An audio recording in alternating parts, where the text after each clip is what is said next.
આપણે બધા આ સંસારના વ્યવહારના બધા બચકા ઉપાડીને ફરીએ છીએ ને, એટલે વજન માથે આવી જાય છે. અને વજન માથે આવી જાય ને એટલે પગમાં પછી મુશ્કેલીઓ આવી જાય, ચાલી ન શકે. પછી આમ સીધા ચાલતા હોય તો પછી આમ કેડું ચાલવું પડે આમ.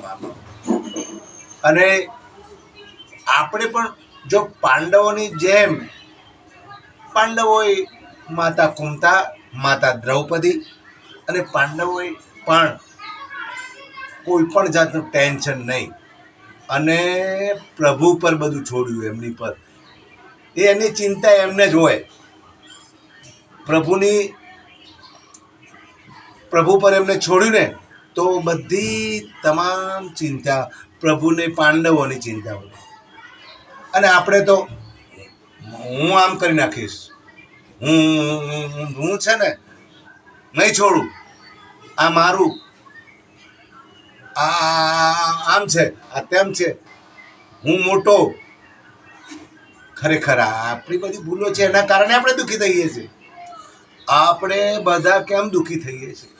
હું પદ ચડી બેઠું છે મને તમને બધાને. હું પહેલો, આ હું પહેરી ગયું છે ને, આપણને હું જ ખતમ કરી નાખે છે.